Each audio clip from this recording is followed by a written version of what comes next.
लोकसभा का चुनाव लड़ा था उसमें हमने सीट शेयरिंग किया था सबके सामने। उसके बाद दिल्ली चुनाव हुआ, उसमें हमने कोई सीट शेयरिंग नहीं किया है।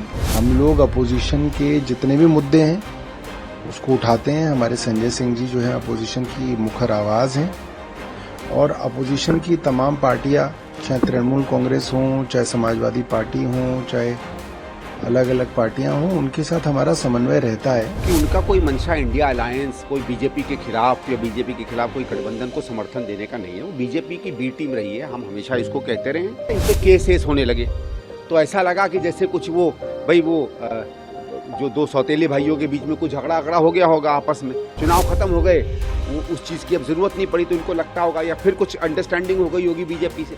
अब बीजेपी ने कहा कि भाई बिहार आ रहा है, गुजरात आ रहा है, अपनी इंपॉर्टेंस दिखाओ, हरवाओ दूसरी पार्टियों को, हमको जितवाओ।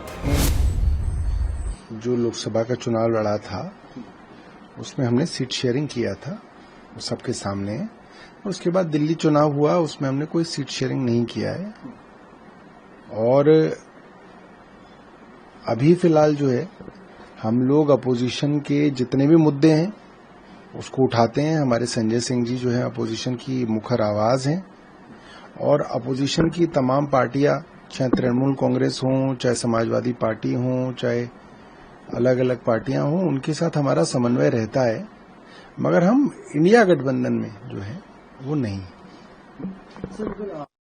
क्योंकि आप पहले इंडिया अलायंस के थे, एक आवाज में बात की जाती नहीं, उससे कोई खास फर्क नहीं पड़ता है।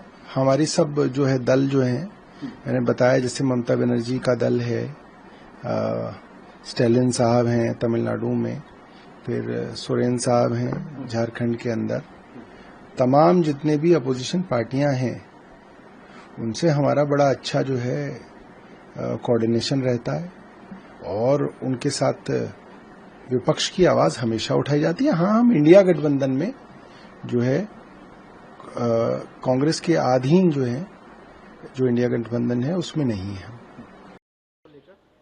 कैसे देखते हैं क्या? देखिए, उनकी मंशा पर तो हमने हमेशा सवाल उठाए थे, क्योंकि उनका कोई मंशा इंडिया अलायंस, कोई बीजेपी के खिलाफ या बीजेपी के खिलाफ कोई गठबंधन को समर्थन देने का नहीं है। वो बीजेपी की बी टीम रही है, हम हमेशा इसको कहते रहे हैं।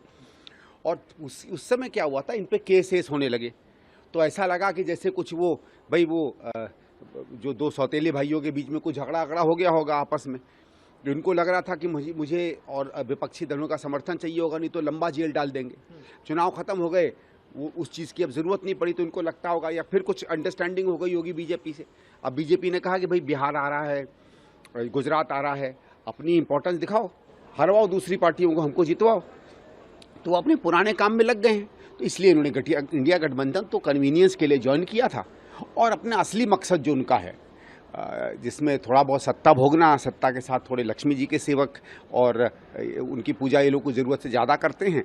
और तीसरा ये कि भाई जो बीजेपी कहेगी उन्हें करना ही करना है। सर, करते रहे। अब आपको लगता है कि भविष्य में जिस तरह से उन्होंने अलायंस को लेकर किनारा किया है खुद को, अब भविष्य में आपको लगता है कि वो ज्वाइन करेंगे या नहीं? देखिए, उनका कुछ नहीं है, हो सकता कल ज्वाइन कर जाएं, हो सकता परसों ज्वाइन कर जाएं, उन पर एक और सीबीआई केस हो जाए, उनको लगे कि नहीं, उनको ममता जी की, शरद पवार जी की, इन सब की जरूरत है, फिर ज्वाइन कर जाएंगे।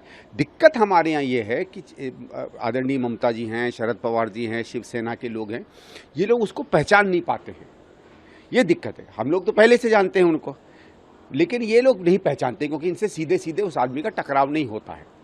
अब हो सकता है कि थोड़ी बहुत समझ में आई हो कि वो क्या है, मतलब गिरगिट भी उस आदमी से कम रंग बदलता है।